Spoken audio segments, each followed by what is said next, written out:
As yet, no. And I'm sure I'm not alone here. I'm sure many people are feeling the excitement of being amongst your colleagues. I came here to Lisbon on Sunday from Australia, if you hadn't picked that up, I'm from Australia. And that was immediately after my first face-to-face conference in almost 3 years. And interestingly, talking to the people at the conference, most of them said this is the best conference we've ever had, and it's number 47 or 48, I think. I wasn't there for all of them. And it was a very good conference, but I'm wondering how much the best of was just the fact that they really realised how important it is to be with colleagues and to enjoy the sorts of collegial interactions I hadn't had for such a long time. I expect that many people will say the same about this Lisbon conference, and I'm sure they'll be right, it will be the best. It looks such a fantastic lineup with so many people from all over the world. I do extend my thanks for the hosting the online conferences over the past 2 years. It could have easily been postponed. Many of the other conferences I was familiar with did postpone them. But I think it was still an opportunity for people to remain connected. And also, I think one of the things about online conferences is that it enables people who can't travel for whatever reasons to actually have some form of interaction. And it's wonderful of all of you people to put on yesterday's online conference for the sake of people who couldn't be here. I'm very honoured to be chairing the scientific committee. This is now my 7th time of doing the opening speech, and who knows, maybe one day I'll get good at it. And I was very pleased to still have the opportunity for the 2 online conferences, but it was really quite disconcerting. The first time I was just looking the whole time at Larry and Lisa, who are lovely, but it was kind of weird. And the second one I recorded and never want to see again, thanks. But it's just such a different feeling now to be here. And when I walked in to register, there was already that sort of feeling of excitement and motivation going around. And it's also much nicer to speak to real people than it is to see myself on Zoom and try and convince myself I don't really look like that. It must be a bandwidth problem, or it's about time I got out a new computer with some better resolution. That'd probably be the last thing I'd want to do. But apart from my own self-esteem issues, hasn't Zoom changed the world? Being able to attend meetings with a reasonable top half and my pyjama bottoms and slippers. It's been a really hard habit to break, but thankfully for you, I managed to do it tonight. That's not something you'd want to see. But the past 2 years has taught us many things, and I guess for me, that relate strongly to this conference.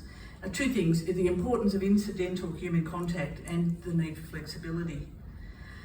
I don't need to convince, obviously, any of people in this room how important human contact is, but sometimes we underestimate the importance of incidental encounters. Whether we're attending to someone's hygiene needs, engaging in a structured therapeutic session, prescribing medication, whatever it might be, there are always opportunities, no matter how busy we are, to be able to check in with people. To be able to ask them if they're okay, share a moment, have a laugh, or just hold somebody's hand for comfort and connection. So we've learned in the past 2 years that many things can be done at a distance. We have lots of ways of communicating that we might not have thought possible a few years previously, and yet we know that it's not the same.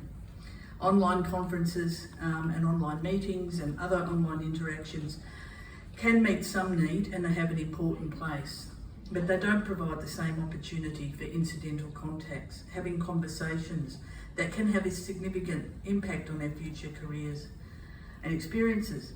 In 2014, I met some colleagues from Finland at the conference in Tallinn, and Heikki better be here, otherwise you have to tell me why.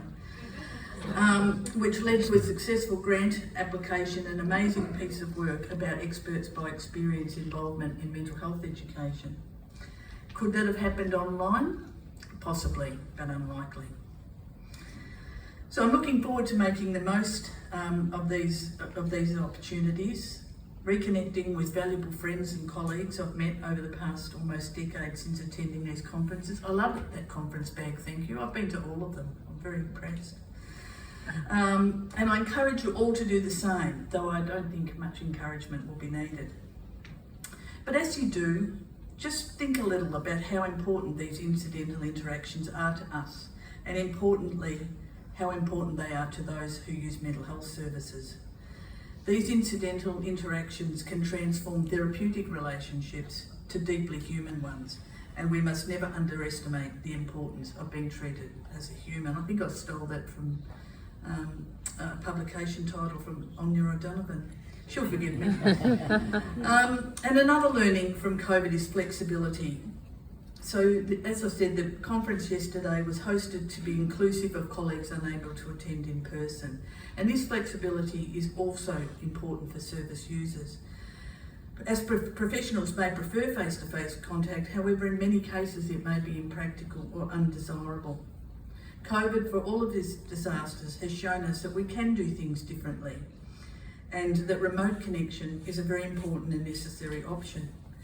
We can provide services to people living in remote areas, people without transport options, or who for whatever reason don't feel well enough or confident enough to attend in person.